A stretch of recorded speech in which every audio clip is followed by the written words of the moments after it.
ನಮ್ಮ ನ್ಯೂಸ್ಗೆ ಸ್ವಾಗತ.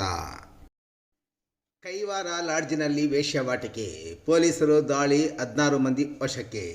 ಚಿಂತಾಮಣಿ ತಾಲೂಕಿನ ಪವಿತ್ರ ಯಾತ್ರಾ ಸ್ಥಳವಾದ ಕೈವಾರದ 2 ಲಾಡ್ಜ್ಗಳ ಮೇಲೆ ಶನಿವಾರ ದಾಳಿ ನಡೆಸಿರುವ ಗ್ರಾಮಾಂತರ ಠಾಣೆಯ ಪೊಲೀಸರು ಲಾಡ್ಜಿನಲ್ಲಿ ವೇಶ್ಯಾವಾಟಿಕೆ ನಡೆಸುತ್ತಿದ್ದ ಹಲವರನ್ನು ಬಂಧಿಸಿ ಚಿಂತಾಮಣಿ ಗ್ರಾಮಾಂತರ ಠಾಣೆಯಲ್ಲಿ ಪ್ರಕರಣ ದಾಖಲು ಮಾಡುವಲ್ಲಿ ಯಶಸ್ವಿಯಾಗಿದ್ದಾರೆ.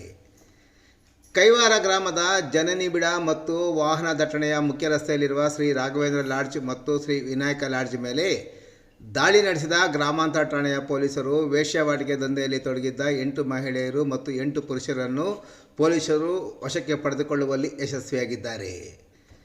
ವೇಶ್ಯಾವಾಟಿಕೆಯಲ್ಲಿ ತೊಡಗಿದ್ದ ಮಹಿಳೆಯರನ್ನು ಚಿಂತಾಮಣಿ ತಾಲೂಕಿನ ಕೇತನಾಯಕನಹಳ್ಳಿ, ಕೋಲಾರ, ಬೆಂಗಳೂರಿನ ಯಲಹಂಕ, ಶ್ರೀನಿವಾಸಪುರ ತಾಲೂಕಿನ ಸುನ್ನಕಲ್ಲು, ಹೊಸಕೋಟೆ ಮತ್ತಿತರ ವಾಸಿಗಳು ಎಂದು ಗುರುತಿಸಲಾಗಿದೆ. ಇನ್ನು ವೇಶ್ಯಾವಾಟಿಕೆಯಲ್ಲಿ ತೊಡಗಿದ್ದ ಪುರುಷರನ್ನು ಚಿಂತಾಮಣಿ ತಾಲೂಕಿನ ಬತ್ತಲಹಳ್ಳಿಯ ನಿವಾಸಿ, ಕೋಲಾರ ತಾಲೂಕಿನ ವೇಮಗಲ್ ನಿವಾಸಿಗಳು, ನರಸಾಪುರ, ಬೆಂಗಳೂರು ನಗರ, ಕೆಆರ್ಪುರ ಮತ್ತು ಹೊಸಕೋಟೆ ನಿವಾಸಿಗಳು ಎಂದು ಗುರುತಿಸಲಾಗಿದೆ.